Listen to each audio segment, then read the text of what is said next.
Masih dalam Kompas Aceh, Saudara, pemerintah Aceh akan menargetkan seluruh lembaga keuangan di Aceh menerapkan sistem bahagia hasil sesuai dengan Konun Nomor 11 Tahun 2018.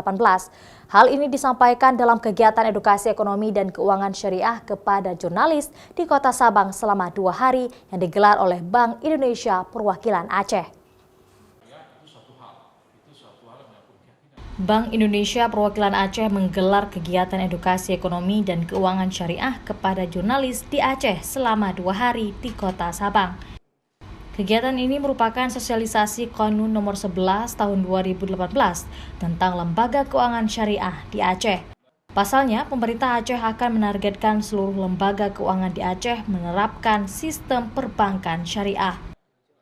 Tujuan kanun ini dibuat untuk mendorong terwujudnya perekonomian Aceh yang islami, serta dukungan pendanaan dan menjalankan fungsi lembaga keuangannya berdasarkan prinsip syariah.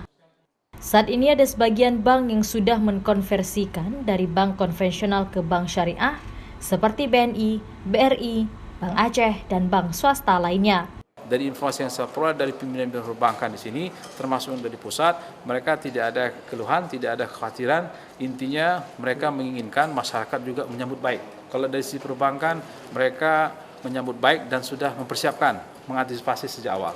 Landasan filosofi dari Kanun Lembaga Keuangan Syariah ini adalah adanya larangan tegas terhadap praktik riba yang tertuang dalam Al-Quran. Aturan tentang anti riba juga mengandung keadilan sosial dan kejujuran dalam setiap transaksi bisnis.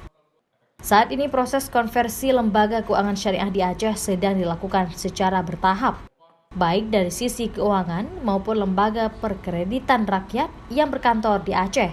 Semua dituntut wajib memberlakukan sistem syariah.